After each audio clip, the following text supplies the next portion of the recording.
Assalamualaikum warahmatullahi wabarakatuh. Selamat siang, kembali lagi bersama kami, Puskesmas Kecamatan Kemayoran dalam acara Bisik, Bincang Asik Kesehatan.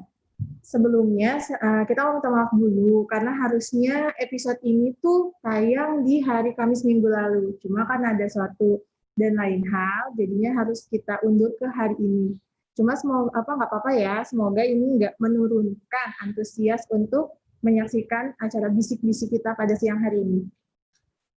Episode kita hari ini itu dalam rangka memperingati Hari Kesehatan Jiwa Sedunia tahun 2020. Jadi temanya itu adalah kelola stres selama di rumah bersama keluarga. Sebelumnya kenalin dulu, saya Bidanani, penanggung jawab promosi kesehatan di Puskesmas Kelurahan Kebun 01, Kecamatan Kemayoran. Hari ini saya nggak sendirian, karena saya ditemani rekan saya sekaligus yang akan menyampaikan materi kita pada siang hari ini. Ada Mbak Ayu Pradani, MPSI Psikolog. Beliau merupakan psikolog di Puskesmas Kecamatan Kemayoran. Selamat siang Mbak Ayu. Selamat siang Mbak. Apa kabar? Alhamdulillah baik. Mbak Ya. apa kabar? Alhamdulillah baik. Ini tema kita hari ini kelola stres selama di rumah bersama keluarga. Kayaknya pas banget ya Mbak sama keadaan sekarang nih pandemi, mengingat banyaknya yang kerja dari rumah, belajar dari rumah. Itu kemarin kan sempat banget viral ya, masalah banyak stres nih kalau ngadepin anak di rumah yang kayak gitu. Betul. Ya jadi pas banget ya temanya. Nah tapi sebelumnya saya mau ngingetin dulu, kalau nanti sepanjang Mbak Ayu menyampaikan materi, kalau ada yang mau tanya, boleh ketik aja di kolom komentar YouTube. Nah nanti bisa kita langsung tanya ke Mbak Ayu biar langsung dikupas tuntas sama Mbak Ayu. Oke, untuk materinya Mbak Ayu, silahkan. Oke, terima kasih Mbak Nani. Ya. Oke, selamat siang ibu-ibu dan bapak-bapak yang ada di rumah. Sebelumnya terima kasih banyak Bapak dan Ibu sudah ikut join gitu ya untuk di acara Bisik, Bincang Asik Kesehatan. Perkenalkan lagi, nama saya Ayu, saya adalah psikolog di Puskesmas Kecamatan Kemayoran. Jadi hari ini saya akan berbagi bersama ibu-ibu dan bapak-bapak di rumah terkait dengan bagaimana sih caranya mengelola stres selama di rumah bersama dengan keluarga.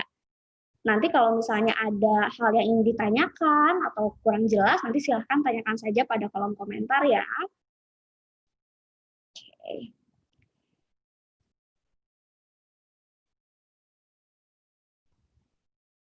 Jadi nanti selama saya akan berbagi mengenai definisi stres itu apa, lalu juga gejala-gejala stres itu apa, penyebab stres itu apa, dan juga stres pada anak itu seperti apa sih gejala-gejalanya, lalu juga dampak dari stres itu seperti apa, dan juga bagaimana caranya mengelola stres dan bagaimana caranya membantu anak dalam mengelola stresnya.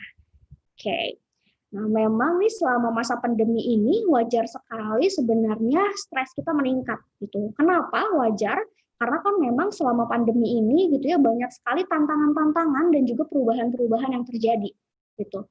Tantangan-tantangannya misalnya yang awalnya bekerjanya dari kantor sekarang bekerja dari rumah, atau juga misalnya anak nih yang awalnya kitanya hanya ketemunya saat dia pulang sekolah, sekarang jadi 24 jam juga ketemu kita, dan kita juga jadinya harus mendampingi anak di rumah gitu ya. Atau juga misalnya adanya ketidakjelasan terkait dengan situasi baru, misalnya kayak peraturan-peraturan yang berubah-ubah gitu ya, atau juga misalnya kemarin sempat PSBB transisi gitu, udah ke PSBB transisi, tahu-tahu tiba-tiba PSBB total lagi gitu ya, terus tiba-tiba PSBB transisi lagi gitu ya. Ketidakjelasan mengenai hal itu wajar sekali sebenarnya menimbulkan perasaan stres pada diri kita. Tuh. Nah, sebelum kita menjelaskan lebih jauh lagi, gitu ya, saya akan menjelaskan mengenai definisi stres atau arti stres itu apa sih sebenarnya. Gitu ya. Stres itu sebenarnya adalah perasaan adanya ketegangan emosional atau fisik. Dan juga stres ini adalah bagaimana cara tubuh ini dalam menanggapi persepsi atau pandangan bahwa adanya tekanan atau ancaman. Jadi stres ini terjadi ketika kita merasa bahwa adanya tuntutan, adanya tekanan, atau ada ancaman dari luar diri kita. Yang kita rasa kita ini kurang mampu untuk menghadapi hal itu. Hal itu akhirnya membuat adanya ketegangan, baik secara emosional, secara perasaan kita, maupun secara fisik juga. Nah, apa saja sih tanda-tandanya kalau saya mengalami stres? Jadi ada berbagai macam tanda gitu. Baik itu di tubuh kita, baik itu di pikiran kita, atau juga di perasaan kita yang menunjukkan kalau kita sedang merasa stres. Jadi nanti ibu-ibu dan bapak-bapak di rumah nanti tolong perhatikan nih, tanda-tanda mana saja mungkin yang memang sesuai itu sama diri kita. Nah, yang pertama adalah gejala emosional. Gejala emosional itu terkait dengan gejala yang muncul di perasaan kita. Jadi emosional itu nggak cuma marah aja, tapi juga ternyata kalau misalnya orang lagi stres itu lebih gampang marah-marah dan lebih gampang buat murung atau sedih. Selain itu juga orang yang lagi stres biasanya merasa hilang kendali dan kewalahan, merasanya nggak mampu untuk mengendalikan atau mengendalikan sesuatu dan rasanya bahwa apa yang dikerjakan tuh terlalu berat untuk dirinya. Gitu. Selain itu juga kesulitan untuk menenangkan diri. Biasanya yang setelah ada hal yang ngebuat kesel, gampang tuh buat nenangin dirinya lagi, tapi kok sekarang jadinya susah ya untuk menenangkan dirinya, susah ya buat nggak terlalu sedih lagi kayak biasanya gitu. Selain itu juga gejala emosional yang lain adalah merasa tidak berharga, merasa tertekan, banyak tuntutan, dan juga merasa kesepian. Selain itu juga biasanya orang-orang yang lagi stres ini cenderung untuk menghindari orang lain, malas dia untuk bergaul sama orang lain, pengennya diem aja terus di rumah. Itu dari gejala yang pertama, gejala emosional. Gejala yang selanjutnya adalah gejala fisik. Gejala fisik itu diantaranya adalah gampang capek biasanya. Padahal tidurnya misalnya udah lebih dari 8 jam, tapi kok bawaannya lemes terus ya, capek terus ya, gitu ya. Nah, hati-hati tuh, jangan-jangan kita lagi stres. Dan juga biasanya ada keluhan fisik yang berulang, yang kurang jelas penjelasannya. Misalnya kok sering banget nih sakit kepala, sakit perut, atau juga misalnya mahnya kok lebih sering kambuh ya, atau juga ototnya tegang-tegang nih atau kaku-kaku, dan juga detak jantungnya lebih cepat, jadi deg-degan terus. Atau juga sering gemetar tangannya, dan juga mulut itu terasanya kering. Tuh. Nah, gejala fisik yang selanjutnya adalah insomnia atau sulit tidur. Tapi tidak selamanya orang yang stres itu juga susah tidur. Ada juga orang yang lagi stres itu yang lebih banyak tidur dibandingkan biasanya. Jadi yang biasanya tidurnya cuma 7 jam, sekarang tidurnya jadi 9 jam, 10 jam. Bawaannya tuh ngantuk terus, ada juga tuh yang kayak gitu. Nah, selain itu juga adanya kehilangan minat seksual. Itu juga menjadi ciri atau tanda dari gejala stres. Nah, gejala stres yang ketiga ada gejala kognitif atau gejala di pemikiran kitanya. Pada saat kita lagi stres, biasanya kita terus-menerus khawatir, apa-apa takut gitu ya, mau keluar rumah, aduh nanti jangan-jangan gini, mau melakukan apa, aduh jangan-jangan gini, mau ngambil keputusan, aduh nanti gimana ya kalau kayak gini-gini. Kita udah berpikirnya terlalu jauh ke depan. Selain itu juga jadi punya banyak beban pikiran, banyak sekali hal-hal yang dipikirkan.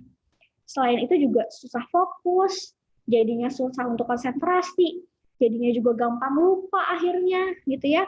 Terus juga biasanya penilaiannya jadi cenderung buruk, dan juga melihat suatu hal itu jadinya cenderung negatif, jadi lebih pesimis dibandingkan biasanya. Itu adalah tanda-tanda dari stres. Gejala yang selanjutnya ada gejala perilaku. Nah, dari perilaku kita bisa kelihatan juga nih kitanya lagi stres. Di antaranya adalah perubahan nafsu makan. Nafsu makannya misalnya awalnya senang banget nih makan makanan yang nasi sama sambal misalnya gitu. Tapi kok sekarang ada nasi sama sambal, kok males ya makannya gitu ya, kok sering banget ya males makan. Ada yang kayak gitu. Nah, ada juga yang justru lebih banyak makan kalau lagi stres. Jadi bawaan tuh pengen nyemil terus, pengen makan terus. Itu juga jadi tanda kalau misalnya kita lagi stres. Selain itu juga jadinya kita menunda atau menghindari tanggung jawab. Jadinya misalnya menunda, aduh cucian padahal udah banyak nih, nanti aja deh, nanti aja. Atau misalnya harusnya menghubungin guru dari anak saya nih, tapi nanti aja deh, ditunda-tunda. Selain itu juga ada peningkatan penggunaan rokok, alkohol, obat-obatan. Misalnya kita lihat nih, kok suami kita misalnya merokoknya jadi lebih banyak ya dibandingkan biasanya, perlu diperhatikan tuh. Dan jadi suami kita lebih stres juga, gitu ya. Dan selain itu juga menunjukkan perilaku gugup. Itu juga menjadi tanda atau gejala dari stres. Nah, saya baru ingat nih, stres di sini memang wajar banget dialami sama manusia. gitu ya. Wajar banget. Jadi yang namanya stres itu bukan artinya oh gangguan jiwa nih gitu kan. Orang-orang mungkin sering ngomongnya oh orang tuh lagi stres gitu ya. Biasanya stres itu sama dengan gangguan jiwa, tapi tidak sebenarnya. Ya stres itu memang normal sekali, alamiah sekali dialami oleh manusia. Tapi ketika tingkatnya sudah levelnya udah tinggi, nah itu yang bermasalah. Tuh. Oke. Apa sih yang menyebabkan stres ini cenderung meningkat di masa pandemi? Gitu. Jadi memang seperti yang sudah dijelaskan di awal, wajar sekali stres itu kan lebih meningkat pada masa pandemi ini. Penyebabnya kenapa? Karena tadi ada tuntutan baru gitu. Yang awalnya misalnya sekolahnya, yang awalnya misalnya kitanya nggak perlu menemani anak atau menemani anak belajar 24 jam, sekarang harus menemani anak 24 jam. Belum lagi misalnya harus kerja dari rumah, yang mungkin tuntutannya jadi lebih besar tuh dibandingkan kalau misalnya kita kerja langsung dari kantor gitu. Selain itu juga 24 jam di rumah bersama pasangan. Nah, ini nih yang sering juga saya dengar keluhan terkait dengan ini gitu. Karena terlalu sering ngelihat pasangan gitu ya, yang awalnya mungkin ngelihat pasangan ya mungkin 24 jamnya pada saat Sabtu Minggu aja, atau misalnya pada saat Senin sampai Jumat ngelihatnya paling pas dia pulang kantor gitu ya. Tapi pada saat masa pandemi ini harus 24 jam tuh. Kitanya harus interaksi terus-menerus gitu ya. Pasangan juga interaksi dengan kita terus-menerus. Wajar sekali itu akhirnya memicu konflik-konflik gitu. Selain itu juga adanya ketidakpastian dalam hal ekonomi dan kesehatan. Misalnya ada beberapa orang, kita mendengar ada berita-berita dari orang lain, kalau ada yang dikeluarkan dari pekerjaannya gitu ya, atau juga memang kondisi kesehatan kita, atau misalnya kita dengar tetangga kita, tetangga kita ada yang positif nih, dan itu wajar sekali membuat kita juga jadinya stres juga. Selain itu juga penyebab stres yang lain adalah pemberitaan dari luar gitu. Apalagi memang banyak banget beredar hoax-hoax gitu ya seputar kesehatan, seputar dengan kondisi ekonomi gitu ya, yang itu mungkin membuat kita jadi kepikiran gitu ya, kitanya khawatir nanti akan berdampak pada diri kita. Nah itu juga wajar sekali menyebabkan stres pada diri kita. Nah penyebab stres tiap orang itu berbeda-beda. Jadi yang menyebabkan stres di satu orang belum tentu juga menyebabkan stres di orang lain. Nah hal itu juga hal ini gitu ya membuat kita juga jadinya perlu juga untuk memahami kondisi orang lain gitu ya. Jadi kalau misalnya ada yang cerita sama kita, aduh saya stres nih tentang kesehatan saya, nah, kita nggak bisa nih misalnya bilang kayak gitu doang stres gitu ya, nggak bisa kayak gitu. Karena memang yang menyebabkan stres pada setiap orang mungkin akan berbeda-beda tuh gitu ya. Dan kitanya perlu memahami kondisi itu. Nah, pertanyaannya sekarang adalah apakah anak kita bisa stres atau enggak sih, gitu ya? Atau orang dewasa doang yang bisa stres?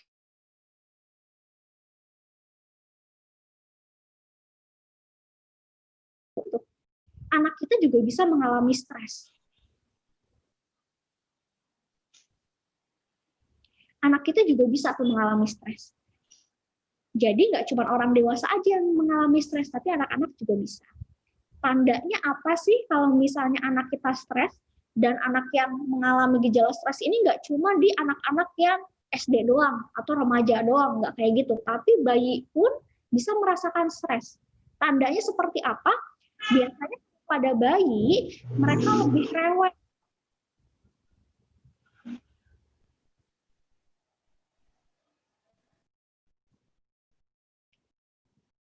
Mereka lebih rewel dibandingkan biasanya.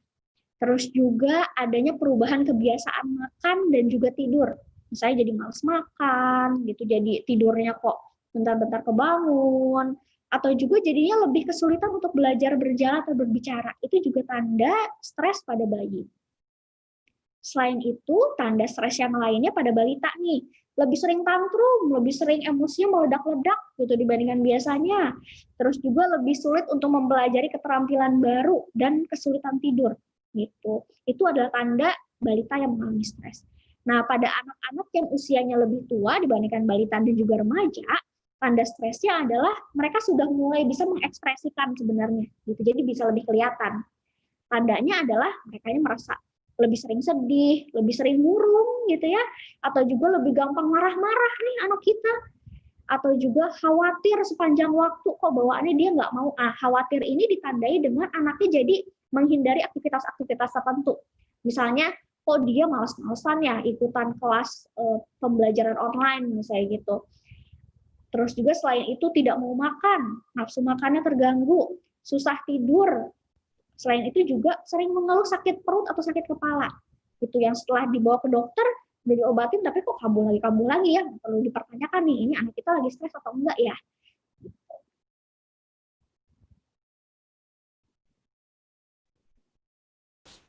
Nah, penyebab stres pada anak apa aja sih? Yang pertama, jenuh di rumah, bosan gitu. Kita aja sebagai orang dewasa wajar merasa jenuh di rumah gitu ya. Walaupun mungkin sekarang PSBB sudah transisi, tapi tetap saja gitu kita kan buat keluar rumah pun jadinya ragu-ragu gitu. Anak kita juga pada anak kita wajar sekali jadinya lebih banyak melarang anak buat keluar rumah. Ya wajar banget anak kita merasakan jenuh di rumah sama kayak kita. Selain itu juga ada perubahan rutinitas. Perubahan rutinitas di sini yang awalnya harus sekolah bisa ketemu teman-teman gitu ya, bisa main sama teman-teman. Sekarang misalnya harus lebih sering di rumah. Atau cara belajarnya sekarang baru. Gitu. Atau cara pengajaran gurunya juga yang sekarang baru. Wajar sekali itu menimbulkan stres juga pada anak. Selain itu juga tekanan orang tua di rumah. Nah, ini perlu kita cek nih, apakah kita membuat anak kita stres gara-gara ini atau bukan ya, gitu ya. Tekanan orang tua di rumah ini biasanya yang sering saya dengar adalah orang tuanya suka ngomel-ngomel nih karena terkait dengan pembelajaran online gitu ya, dimarahin gara-gara belum ngerjain tugas gitu ya, atau anaknya nggak ngerti-ngerti gitu ya. Nah, anak pun bisa ngerasa stres karena hal itu. Selain itu juga ya tadi sekolah online dan lainnya. Dampaknya apa sih dari stres panjang yang tidak ditangani? Nah, dampak stres panjang yang tidak ditangani adalah yang pertama masalah psikologis yang lebih berat. Ya, jadi ada beberapa masalah psikologis yang pemicu utamanya memang dari stres yang tidak ditangani gitu. Selain itu juga orang yang stres panjang dan tidak ditangani, dampak lainnya adalah berdampak pada kesehatan fisik dan imun tubuh. Daya tahan tubuhnya biasanya lebih cenderung menurun, dan hal itu yang membuat lebih gampang sakit biasanya. Selain itu juga berdampak pada hubungan dengan keluarga. Lah, kenapa ya bisa berdampak pada hubungan dengan keluarga? Karena gini, orang yang sedang stres itu biasanya kan kesulitan juga dalam mengelola emosinya. Jadinya lebih gampang marah-marah. Nah, misalnya nih seorang ibu yang sedang stres, dia jadinya lebih sering marah-marah sama pasangannya. Akhirnya berdampak juga tuh pada hubungan dengan pasangannya. Atau juga misalnya suami ini seorang bapak yang sedang stres juga, jadinya lebih sering marah-marah sama anaknya gitu ya. Nah, itu berdampak pada hubungan dia dengan anaknya. Jadi memang stres panjang yang tidak ditangani ini tentu saja akan berdampak ke hubungan dengan keluarga. Nah, ini tadi sudah saya singgung sedikit nih. Apakah stres itu selalu negatif? Ternyata tidak, gitu ya. Stres pada level rendah itu sebenarnya dibutuhkan sama manusia. Fungsinya buat apa?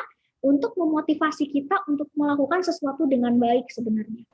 Nah, sebenarnya stres selama masa pandemi ini juga kita butuhkan juga. Kenapa? Karena kan ini juga membuat kita jadinya lebih waspada lagi dengan kesehatan kita, gitu ya. Kita juga jadinya, kalau keluar rumah mungkin batas. Jadi sebenarnya selama level stresnya dalam taraf yang rendah. Udah ya udah nggak apa-apa kirimin aja katanya. Takutnya itu. Oke. Selanjutnya, nah, kenapa sih kita perlu menjaga kesehatan mental? Alasannya karena memang kesehatan mental ini adalah bagian penting dari kesehatan dan kesejahteraan secara keseluruhan. Tidak ada kesehatan tanpa kesehatan mental sebenarnya. Jadi memang kesehatan mental ini juga perlu untuk kita jaga. Nggak cuma kesehatan fisik aja yang harus kita jaga, tapi kesehatan mental pun perlu kita jaga. Kenapa? Karena kalau misalnya kita sehat secara mental, itu tentu saja akan mempengaruhi cara kita dalam berpikir, dalam merasakan sesuatu, dan dalam bertindak juga. Gitu ya. Dan akhirnya ketika kesehatan mental kita mempengaruhi cara kita berpikir, merasa, dan bertindak, Hal ini juga dapat mempengaruhi kita dalam menangani masalah-masalah kehidupan kita, gitu ya. Terus juga dalam cara berhubungan dengan orang lain dan membuat pilihan selama keadaan darurat. Jadi penting sekali juga pada masa pandemi ini kita tetap sehat mental. Ya walaupun ada stresnya di level rendah, tapi ketika kita tetap sehat mental, itu baik sekali untuk kita. Karena akan mempengaruhi juga kesehatan dan kesejahteraan kita. Nah, ini yang ditunggu-tunggu ya. Jadi bagaimana sih sebenarnya cara mengelola stres? Nah, cara pertama dalam mengelola stres adalah mengenali sumber stres. Itu yang paling penting. Kita harus tahu dulu, apa sih yang membuat kita stres? Gitu. Apakah situasi pandemi ini, atau misalnya ketika kitanya harus mendampingi anak belajar online, atau misalnya sumber stresnya adalah hubungan kita dengan pasangan, atau misalnya sumber masalah ekonomi, atau masalah kesehatan. Jadi kita perlu cari tahu tuh, sebenarnya apa sih yang membuat kita stres? Itu yang paling penting. Nah, setelah kita tahu apa yang membuat kita stres, yang bisa kita lakukan untuk mengelola stres adalah hindari stres yang tidak diperlukan. Ada beberapa sumber stres yang sebenarnya bisa kita hindari. Contohnya apa? Misalnya gini, kalau misalnya ibu atau bapak punya media sosial gitu ya, suka ada nih misalnya tetangga kita gitu ya follow, misalnya kitanya nge-follow orang yang sering ngeluh terus di Instagram itu, atau misalnya di Facebook. Nah, dan menurut kita setelah kita ngelihat status dia gitu ya, itu membuat kita tuh langsung pusing gitu, membuat kita langsung merasa stres. Nah, ada baiknya hal-hal seperti itu mungkin dihindari saja. Itu. Nah, jadi salah satu cara untuk mengelola stres adalah hindari orang atau hal yang secara konsisten membuat stres. Selama masih bisa dihindari, lebih baik dihindari saja. Nah, kita juga bisa belajar untuk berkata tidak. Misalnya nih, kitanya lagi sibuk ngurusin anak gitu ya, yang lagi mau ujian. Tiba-tiba misalnya kita dapat orderan, misalnya kitanya punya usaha catering gitu ya, kita dapat orderan catering yang banyak dari tetangga. Tapi menurut kita lebih penting anak kita nih gitu ya. Ya kita bisa belajar untuk berkata tidak. Itu. Mohon maaf ya, saya masih belum bisa nih ngerjain yang itu. Gitu ya. Jadi supaya kitanya juga nggak terlalu stres tuh dengan banyak tuntutan yang ada. Selain itu, yang bisa kita lakukan adalah mengatur aktivitas dan tugas. Jadi kita mengatur prioritas mana yang harus dikerjakan. Contohnya, misalnya di rumah, cucian piring banyak, terus juga cucian baju banyak, setrikaan numpuk, gitu ya, belum rumah berantakan, gitu. Nah, kita bisa mengatur prioritas tuh. Mana sih yang harus dikerjakan terlebih dahulu? Gitu ya. Oh, anak saya misalnya udah nangis-nangis lapar. Oh, berarti kan harus masak dulu nih yang diduluin. Gitu. Jadi kita memang perlu menyusun prioritas mana yang harus dikerjakan supaya satu persatu juga beres, dari yang lebih penting sampai yang kurang penting. Cara mengelola stres yang selanjutnya adalah gini. Jadi saat tidak bisa dihindari, coba untuk mengubah sumber stres itu. Ada beberapa sumber stres yang nggak bisa kita hindarin nih, gitu ya. Misalnya ternyata yang membuat kita stres adalah suami kita, misal pasangan kita, sikap pasangan kita yang kurang kita, yang membuat kita stres. Nah, yang bisa kita lakukan adalah mengubah sumber stres itu. Salah satunya adalah kitanya bisa mengekspresikan perasaan dengan cara yang baik daripada dipendam. Misalnya kitanya ngomong nih secara langsung, atau misalnya kita ternyata yang jadi sumber stres buat kita adalah ibu mertua gitu misalnya. Nah, kita bisa bilang nih, kita bisa ekspresikan ke dia, tapi dengan cara yang baik dan di waktu yang tepat juga. Gitu. Daripada kitanya pendem sendiri, yang itu mungkin nanti jadi penyakit sendiri gitu ya.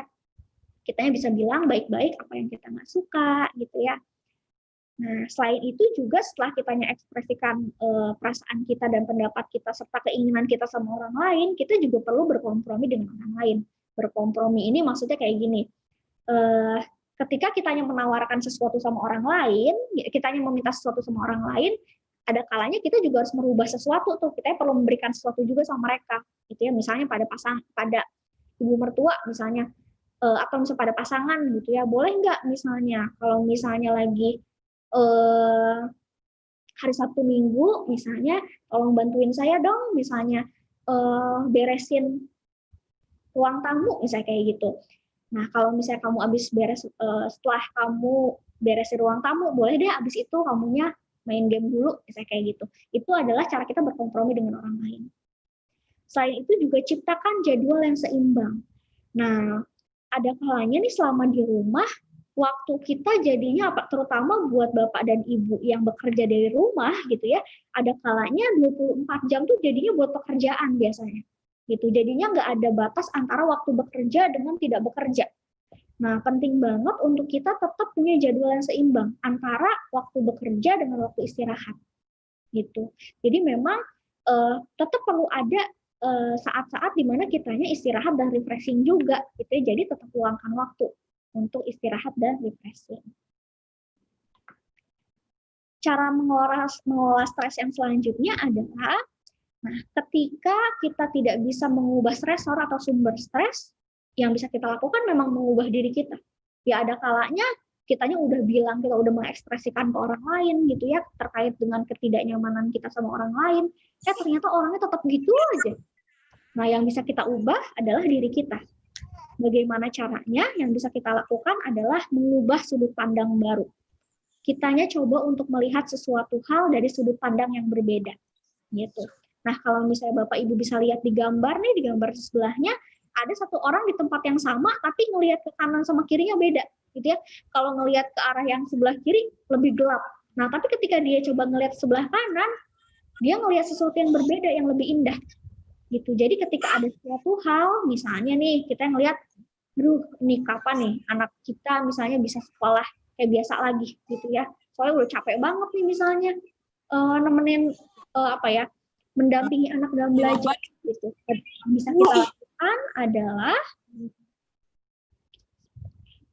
Yang bisa kita lakukan adalah kita coba melihat nih, oke, memang saya memang stres nih gitu mendampingi anak dalam belajar gitu. Tapi di sisi lain saya punya kesempatan untuk mendampingi anak tumbuh dan berkembang gitu. Jadi kita coba untuk melihat dari sudut pandang yang baru, yang lebih positif saja.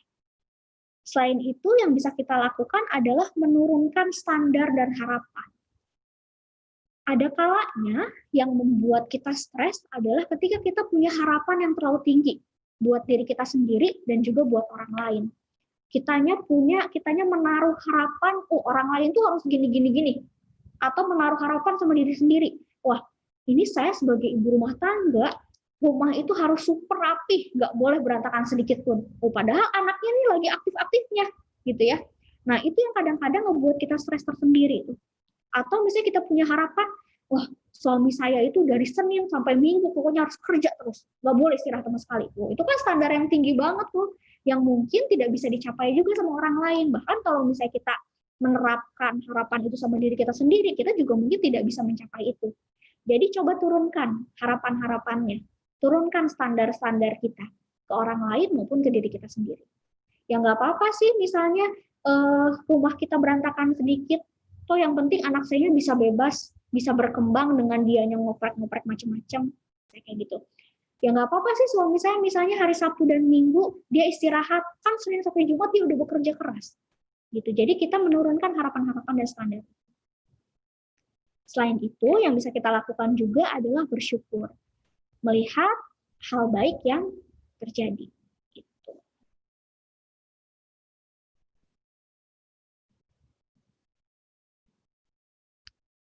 Selanjutnya, cara mengelola stres adalah menerima hal yang tidak bisa dirubah.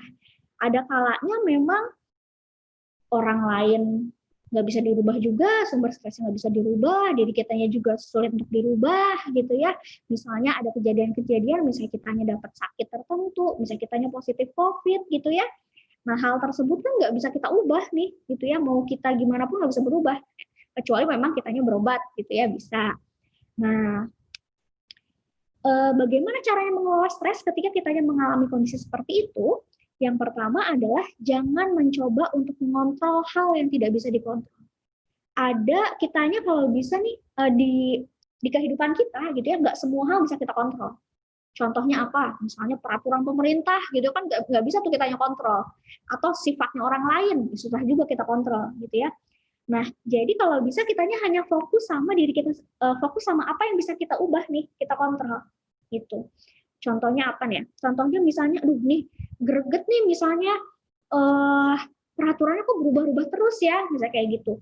Nah, yang bisa kita lakukan memang ya udah kalau gitu, kalau misalnya walaupun memang peraturan di sana berubah-ubah, ya udah kitanya aja nih misalnya lebih disiplin dalam menjaga kesehatan.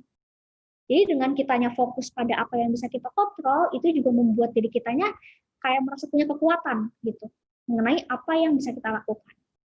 Selain itu juga kitanya melihat suatu kejadian sebagai kesempatan untuk mengembangkan diri. Misalnya kitanya mendampingi anak belajar gitu ya. Wah, dengan kitanya bisa mendampingi anak belajar, ternyata bisa mengasah kemampuan kita nih untuk mengajari anak gitu ya, untuk lebih dekat pada anak juga, kayak gitu. Selain itu juga belajar untuk memaafkan kesalahan orang lain, dan selain itu yang bisa kita lakukan untuk mengelola stres adalah mengekspresikan perasaan. Tapi bedanya sama yang tadi, kalau tadi mengekspresikan perasaannya secara ngomong langsung, kalau ini lebih ke misalnya kitanya curhat sama teman yang dipercaya gitu ya, untuk mengeluarkan perasaan-perasaan yang kita miliki yang mungkin jadi beban selama ini. Atau kalau misalnya kita rasanya, aduh kayaknya kalau ngomong sama teman gak baik deh gitu ya, yang bisa kita lakukan adalah menuliskan. Tapi bukan menuliskan di status ya, di status WhatsApp atau di status Facebook, jangan, itu nanti jadi konflik baru gitu. Kalau bisa menuliskan perasaan yang bisa di kertas gitu ya, atau misalnya di handphone, bisa di notes aja, di notes pribadi gitu, supaya memang perasaan kita jadi lebih lega. Nah, cara mengelola stres yang lain adalah melakukan relaksasi dan meluangkan waktu untuk refreshing. Nah, sebagai seorang terutama yang saya sering dengar adalah sebagai seorang ibu gitu ya, kadang-kadang ngerasa kalau misalnya saya ngelakuin refreshing kok merasa bersalah banget ya sama anak saya gitu ya. Nah, padahal menurut saya refreshing itu gitu ya, asal waktunya tidak terlalu lama gitu ya, itu sebenarnya bermanfaat juga supaya kitanya bisa fresh lagi, bisa menurun juga stresnya, dan akhirnya ketika stres kita menurun setelah refreshing gitu ya, kitanya bisa berperilakunya atau misalnya emosinya jadi menurun, jadi nggak marah-marah lagi, hubungan kita dengan keluarga juga jadi lebih baik. Jadi sebenarnya meluangkan waktu untuk refreshing itu sangat berguna gitu. Nah, meluangkan refreshing di sini sebenarnya nggak mesti yang keluar rumah, nggak mesti juga kayak gitu. Bisa misalnya kita ngelakuin hobi di rumah gitu ya, seperti misalnya menanam tanaman kalau sekarang yang banyak, atau juga misalnya suka banget nih misalnya kita dengerin musik ya, misalnya sambil kita nyetrika sambil dengerin musik gitu ya, seperti itu bisa dilakukan. Cara mengelola stres yang selanjutnya adalah mengurangi mengakses media sosial dan berita. Nah, kadang-kadang nih banyak banget berita-berita di luar yang belum jelas lagi sumber kebenarannya gitu ya, yang sering banget kita baca gitu, yang akhirnya itu membuat kita aduh banyak banget nih informasi yang ada, dan itu membuat kita stres. Jadi kalau bisa sih dikurangi tuh sumber-sumber akses berita-berita yang menurut kita membuat kita stres, atau misalnya di grup WhatsApp tertentu gitu yang membuat kita kok sering banget ya banyak berita-berita yang membuat kita takut. Ada baiknya hal-hal seperti itu dikurangi untuk diakses atau untuk dibacanya. Cara mengelola stres yang selanjutnya adalah tetap menjaga kesehatan fisik. Jadi rutin berolahraga, tidur yang cukup, makan makanan sehat itu juga berpengaruh loh terhadap kondisi perasaan kita. Jadi penting juga kitanya tetap rutin berolahraga.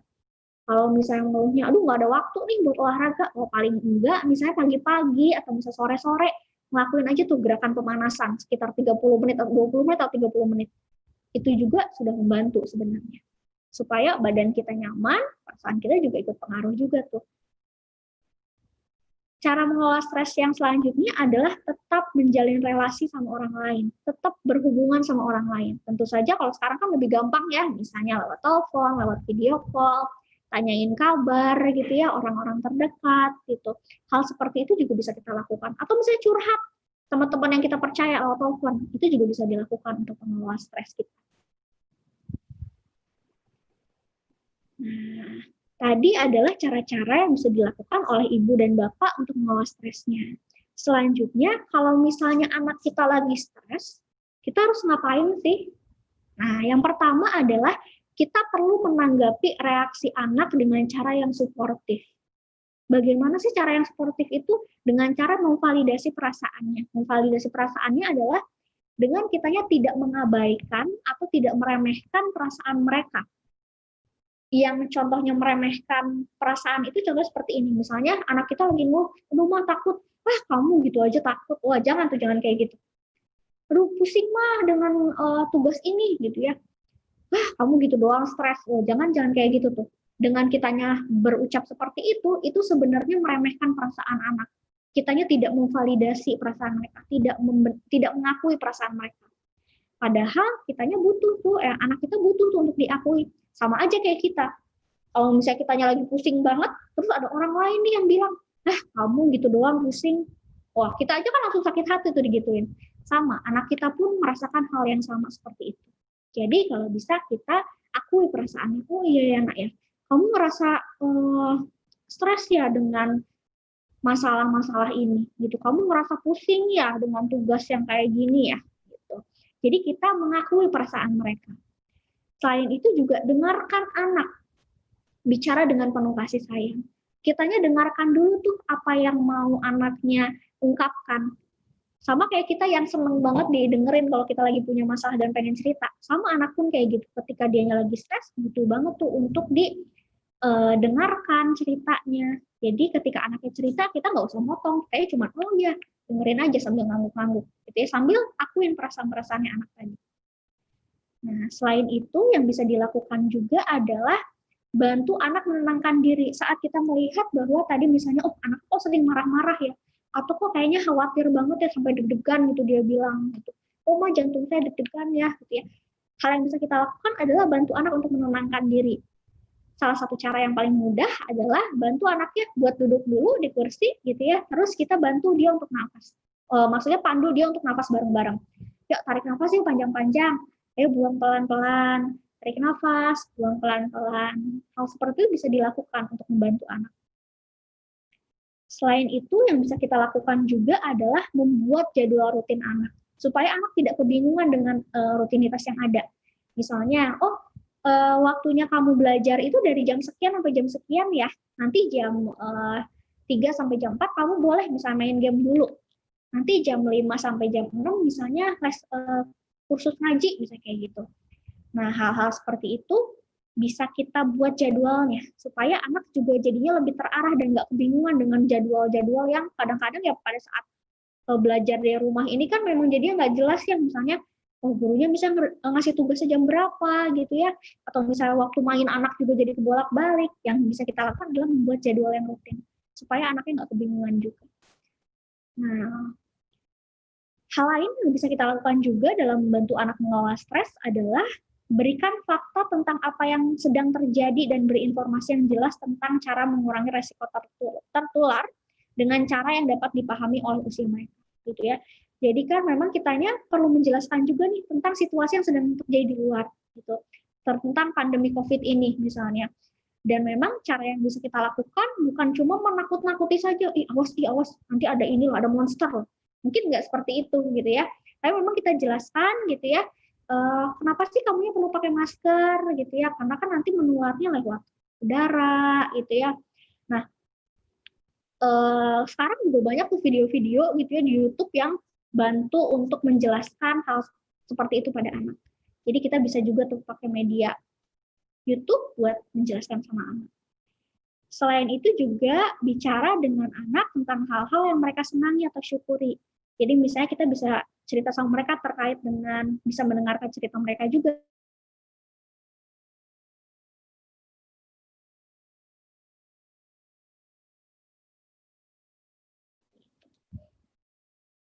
Nah, untuk materinya sudah selesai. Mungkin terakhir dari saya adalah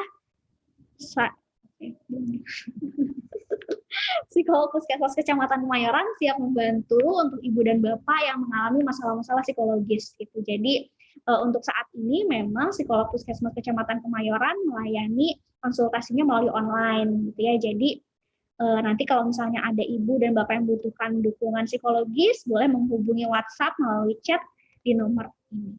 Gitu. Sekian dari saya, terima kasih atas perhatiannya. Saya kembalikan. Ya, oke, makasih Mbak Ayu. Ternyata memang banyak banget ya Mbak sebenarnya cara untuk kita kelola stres. Bahkan kita ngungkapin perasaan kita aja itu bisa jadi salah satu caranya ya. Bukan berarti yang, kan kadang suka yang bilang, lebay, yang kayak gitu. Sebenarnya nggak boleh malah kalau kita kayak gitu ya. Nih, oke Mbak, jadi udah ada beberapa pertanyaan yang masuk. Salah satunya dari Ago 28 tahun single. Wah, kayak promo banget. Oke. Bagaimana membedakan gejala stres dan depresi? Dan apakah insecure berlebihan itu juga tanda gejala depresi? Stres? Oke. Terima kasih untuk Bapak Ago atas pertanyaannya. Mas Ago kayaknya umur 28 tahun soalnya. Oke, pertanyaannya adalah bagaimana cara membedakan gejala stres dan depresi, gitu ya. Oke, pertanyaan bagus nih. Nah, depresi itu sebenarnya, kalau stres itu kan sebenarnya nggak cuman, gimana jelasinnya? Kalau depresi itu lebih ke perasaan sedih yang terus-menerus. Biasanya waktunya selama 2 minggu. Nah, itu adalah depresi sebenarnya. Tapi kalau misalnya stres ini mungkin kitanya memang campur aduk tuh perasaannya dan nggak selama seminggu, nggak selama 2 minggu itu terus-menerus merasain kayak gitu. Jadi memang bedanya adalah di kalau misalnya depresi itu terus-menerus kitanya ngerasain sedih dan dominannya kita ngerasa sedih, ngerasa putus asa, nggak ada harapan, gitu ya, dan juga ada pikiran-pikiran untuk mengakhiri hidup, gitu ya, itu dan juga waktunya selama 2 minggu terus-menerus seperti itu sudah mengarahnya ke arah depresi.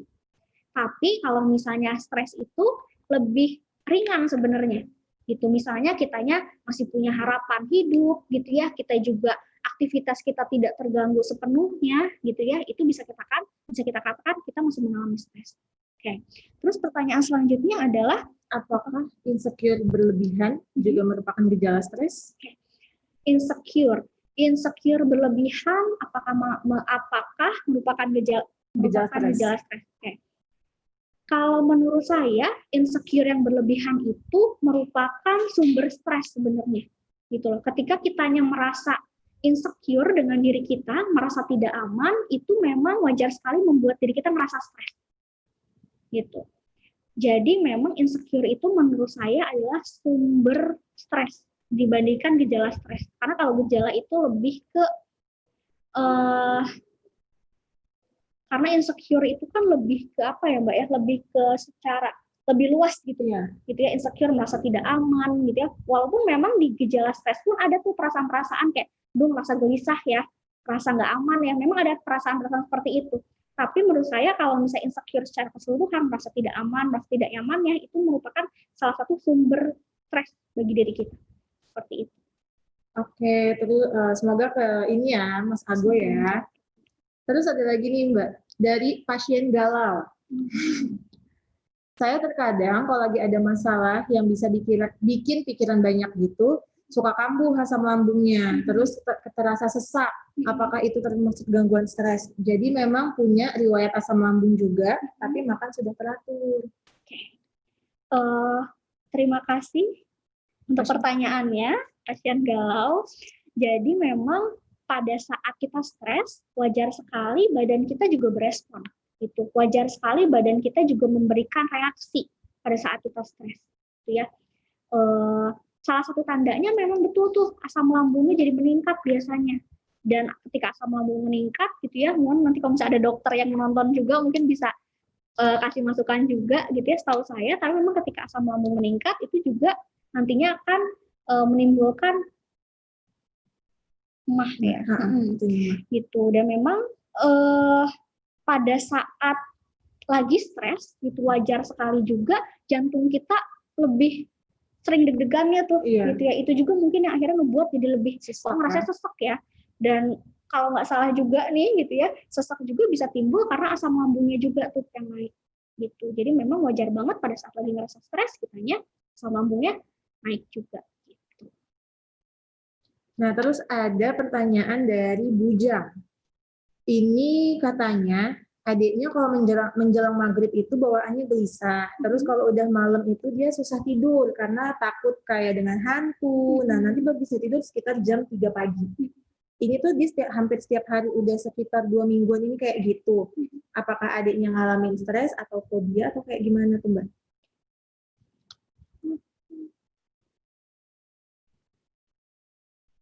Oke, jadi terima kasih untuk Bapak Bujang atas pertanyaannya gitu. Jadi memang anaknya ini kalau misalnya lagi menjelang maghrib bawaannya gelisah, takutan gitu ya. Oke. Sebenarnya untuk menentukan apakah ini stres atau bukan, ataukah fobia atau gangguan lainnya, perlu ada pemeriksaan lebih lanjut sebenarnya. Gitu ya. Supaya saya bisa lebih tahu lagi nih sebenarnya apa saja gejala-gejala yang dirasakan selain dianya ngerasa gelisah, takut gitu ya. Nah, tapi gini, mungkin yang mau saya perjelas juga dari tadi adalah stres ini yang akhirnya menyebabkan maksudnya menyebabkan gangguan-gangguan psikologis lain yang lebih berat gitu. Jadi stres ini tuh jadi awalnya, nanti akhirnya berujungnya tuh ke gangguan-gangguan psikologis yang lebih berat. Walaupun prosesnya ini panjang ya, bukan artinya saya ngalamin stres artinya saya bakal punya gangguan psikologis yang lebih berat, nggak kayak gitu juga. Selama stres ini bisa kita kelola, bisa kita tangani terlebih dahulu, gitu ya, itu yang ngebuat kita juga baik-baik aja, tetap sehat mental aja, gitu. Dan wajar banget setiap manusia itu pasti mengalami stres, gitu. Nggak mungkin, menurut saya nggak ada manusia nggak mengalami stres. Karena kan memang hidup kita itu penuh dengan tantangan, penuh dengan cobaan, penuh dengan hal-hal juga mungkin yang tidak sesuai dengan yang kita mau. Wajar sekali hal tersebut membuat diri kita stres sebenarnya. Oke, balik lagi ke pertanyaan Bapak Bujang nih. Oke. 2 minggu seperti itu ya. Oke. Yang bisa kita lakukan, pertanyaannya. Stres atau fobia nih? Oke, stres atau fobia. Kalau menurut saya ada kemungkinan bukan keduanya sebenarnya. Karena kan memang lebih ke ketakutan ya. Ketakutan itu mungkin lebih terkait dengan kecemasan sebenarnya. Dianya mungkin mencemaskan sesuatu gitu ya. Tapi untuk permasalahannya lebih terkait apa, saya masih belum bisa langsung melabel seperti itu gitu. Karena kan memang saya masih perlu untuk menggali dulu sebenarnya apa yang terjadi gitu ya. Tapi yang bisa dilakukan mungkin oleh Bapak Bujang adalah kitanya bisa ngobrol nih sama anaknya gitu ya, terkait dengan apa sih memang yang ditakutkan gitu ya. Terus juga misalnya apa sih yang bisa membuat dia lebih nyaman untuk tidurnya gitu. Apakah misalnya misalnya perlu ditemanin dulu nih, atau misalnya tempat tidurnya, misalnya kamar tidurnya yang membuat dia kurang nyaman, kita bisa tanya hal-hal apa yang mungkin membuat dia kurang nyaman yang bisa membantu dia untuk mempermudah tidurnya. Tapi kalau misalnya nanti Bapak Bujangnya butuh untuk sesi lebih lanjut, nanti bisa menghubungi saya di nomor ini. Gitu. Oke, Mbak, terus ada pertanyaan lagi. Selama pandemi, anak saya suka sulit untuk mengerjakan tugas. Bagaimana caranya biar anak saya itu gampang buat diaturnya? Oke, jadi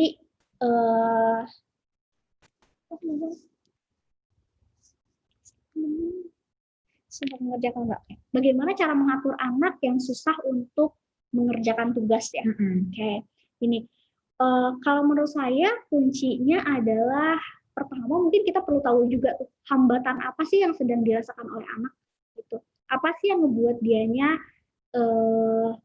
ada hambatan untuk mengerjakan tugas itu gitu ya. Kita perlu ngobrol tuh dari hati ke hati gitu ya pada anak kita terkait dengan apa yang membuat dia kesulitan.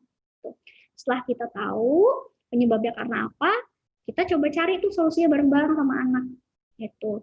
Nah, yang bisa kita lakukan juga yang lainnya adalah mengatur jadwal sebenarnya untuk anak kita gitu ya. Misalnya biasanya nih yang ngebuat anak-anak kita terganggu nggak mau ngerjain tugas adalah misalnya lebih asik buat main game misalnya atau buka YouTube misalnya kayak gitu. Jadi yang bisa kita lakukan juga adalah kitanya mengatur jadwal buat anak gitu ya. Bareng-bareng sama anak itu lebih bagus untuk dilakukan. Jadi misalnya, misalnya dari jam berapa sampai jam berapa waktunya kamu belajar ya, gitu ya. Atau misalnya, nanti kamu main handphonenya dari jam berapa sampai jam berapa, kayak gitu. Dan kita harus komitmen tuh sama anak untuk melakukan jadwal tersebut. Kayak gitu. Oke, Mbak, terus ada lagi, saya lebih sering bertengkar dengan suami karena lebih sering di rumah. bagaimana agar hubungan baik seperti dulu. Oke. Nah, ini juga jadi salah satu sumber stres ya, gitu ya. Jadinya lebih sering berantem nih sama pasangan. Yang bisa dilakukan adalah kita perlu duduk berdua, gitu ya, membicarakan hal ini, gitu ya, terkait dengan apa saja sih mungkin yang selama pandemi ini gitu ya ngebuat kita yang merasa stres, ngebuat kita masing-masing ngerasa nggak nyaman gitu ya. Menurut saya sih penting sekali untuk meluangkan waktu berdua gitu ya, supaya untuk membicarakan dengan baik-baik gitu. Tapi jangan nunggu berantem besar dulu baru ngelakuin ini. Jadi kalau bisa sih misalnya emang lagi tenang-tenang aja, adem-adem aja gitu ya. Kitanya saling berbincang gitu ya untuk menyelesaikan permasalahan ini dengan cara yang baik-baik juga. Kayak gitu. Oke, Mbak, ada satu lagi nih pertanyaan. Saya sering marah-marah pada anak karena anak susah diatur. Apa yang harus saya lakukan agar dapat lebih menenangkan diri? Jadi ini lebih ke ibunya nih. Ibunya ya. Oke, terima kasih pertanyaannya ya. Jadi ibunya ini lebih sering marah-marah. Bagaimana caranya untuk menenangkan diri? Yang bisa dilakukan adalah kita memang harus menenangkan diri kita dulu. Yang bisa dilakukan adalah yang paling mudah kita bisa tarik nafas, tahan nafas, buang nafas pelan-pelan, gitu ya. Kita atur nafas kita dulu. Dan kalau bisa kita aja menjauhi dulu nih sumber yang membuat kita yang marah-marah. Misalnya anak kita gitu yang membuat kita kesel. Kalau bisa sih kita diam dulu tuh di kamar. Kita tarik nafas dulu, buang nafas dulu, pelan-pelan.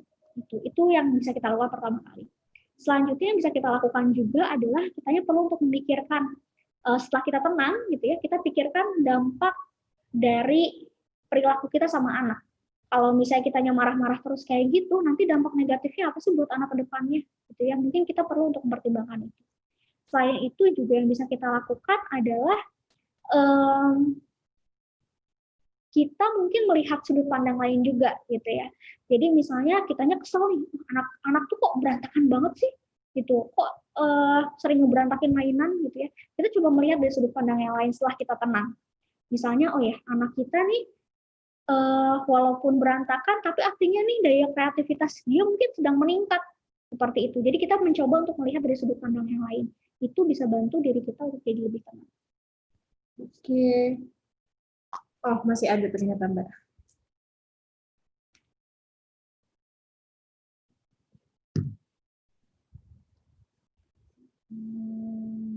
Oh, kalau misalnya ada yang mau nanya langsung, boleh nih. Mungkin lewat Zoom-nya ya? Kalau ada yang mau langsung nanya, boleh juga kita diskusi langsung.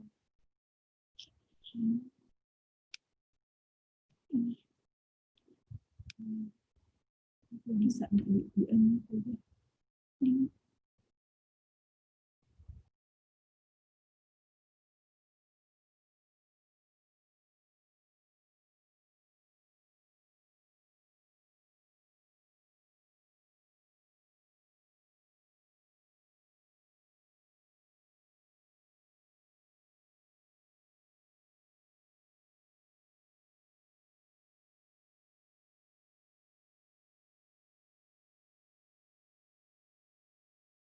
Oke, untuk pasien galau ada pertanyaan lanjutan ya? Iya. Oke, jadi memang mungkin saya bahas juga pertanyaan yang sebelumnya yang terkait dengan asam lambung tadi ya. Ini kalau pasien galau yang adiknya ketakutan itu. Itu Ibu Jan. Oh iya. Ini ya, saya. Oke. Nah, apakah itu merupakan gejala anxiety disorder, gitu ya? Nah, sebenarnya kita nggak bisa langsung menyimpulkan seperti itu, gitu ya, karena kan memang untuk menentukan apakah pasien ini mengalami anxiety disorder atau enggak, itu perlu pemeriksaan secara langsung, gitu ya. Jadi memang dari gejala tadi saya nggak bisa tuh langsung bilang, oh ini gangguannya apa, gitu, karena kan memang saya tidak bertemu secara langsung dengan pasiennya, gitu. Tapi kalau misalnya mengarah ke anxiety disorder, menurut saya sih belum terlalu, kalau misalnya dari gejala itu tadi, belum terlalu kuat. Tapi sayanya perlu nih untuk menggali lebih lanjut, untuk menentukan sebenarnya permasalahannya ke arah mana. Seperti itu.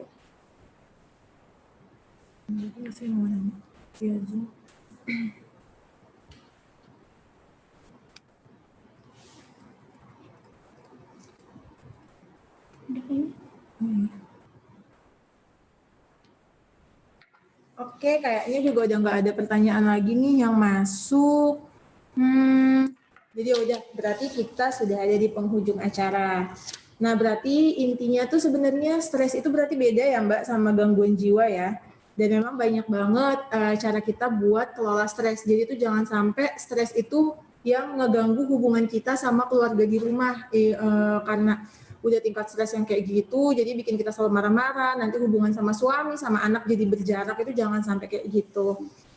Oke Mbak Ayu. Mungkin tadi stres itu bukan artinya gangguan jiwa, adalah stres itu bukan seperti yang pandangan-pandangan orang terkait dengan gangguan jiwa berat. Jadi stres itu tidak sama dengan orang yang punya gangguan jiwa berat, tidak seperti itu. Tapi memang stres itu adalah salah satu permasalahan psikologis juga yang kalau tidak ditangani mungkin akan berdampak ke masalah psikologis yang berat.